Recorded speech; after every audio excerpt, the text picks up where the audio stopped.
എന്താണ് ഇന്നത്തെ കാലാവസ്ഥാ വിശേഷം?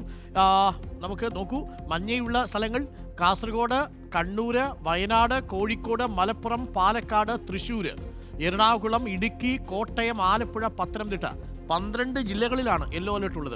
അതായത് തിരുവനന്തപുരത്തും കൊല്ലത്തും ഒഴിച്ച് ബാക്കി എല്ലായിടങ്ങളിലും യെല്ലോ അലേർട്ടാണ് എന്നുള്ളത്. മഴ വരുന്നു എന്നുള്ളതാണ് ഏറ്റവും പ്രധാനപ്പെട്ട കാര്യം. അപ്പോൾ പ്രിയപ്പെട്ട പ്രേക്ഷകരെ കരുതിയിരിക്കുക. നോക്കൂ, മഞ്ഞ നിറങ്ങൾ രേഖപ്പെടുത്തിയിരിക്കുന്ന ജില്ലകൾ തിരുവനന്തപുരവും കൊല്ലവും ഒഴിച്ച് ബാക്കി എല്ലാ ജില്ലകളിലും അലേർട്ട് രേഖപ്പെടുത്തിയിരിക്കുന്നത് മഞ്ഞയാണ്. ഇത് എപ്പോൾ വേണമെങ്കിലും ഓറഞ്ച് ആവാം, ഓറഞ്ച് മാറി റെഡും ആകാനുള്ള സാധ്യതയുണ്ട്.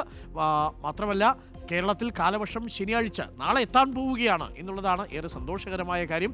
സംസ്ഥാനത്ത് ഇടിമിന്നൽ മുന്നറിയിപ്പുണ്ട് എന്നുള്ളത് ആശങ്കപ്പെടുത്തുന്ന കാര്യവുമാണ്. അപ്പോൾ പ്രത്യേകിച്ച് എല്ലാ പ്രേക്ഷകരും ജാഗ്രതയോടുകൂടി ഈ കാലവർഷത്തെ വരവേൽക്കാൻ വേണ്ടി തയ്യാറെടുക്കുക. നിങ്ങളുടെ വീട്ടിലേക്കുള്ള മഴക്കാലപൂർവ്വ ശുചീകരണമൊക്കെ നിങ്ങൾ വ്യക്തിപരമായി തന്നെ നടത്തുക. പഞ്ചായത്ത് ചെയ്യേണ്ടത് പഞ്ചായത്ത് ചെയ്യട്ടെ, സർക്കാർ ചെയ്യേണ്ടത് സർക്കാർ ചെയ്യട്ടെ.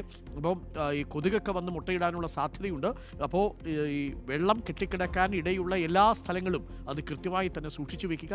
ഡെങ്കി വന്ന് പിടിക്കുന്നുണ്ട് ചിലയിടങ്ങളിൽ. ചില ആളുകൾക്കെങ്കിലും പനിയും ചെറിയ ചെറിയ ജലദോഷവും ഒക്കെ വരുന്നു. അത് ഡെങ്കിയായിട്ടൊന്നും മാറാതിരിക്കണം. അപ്പോൾ കരുതൽ വേണം.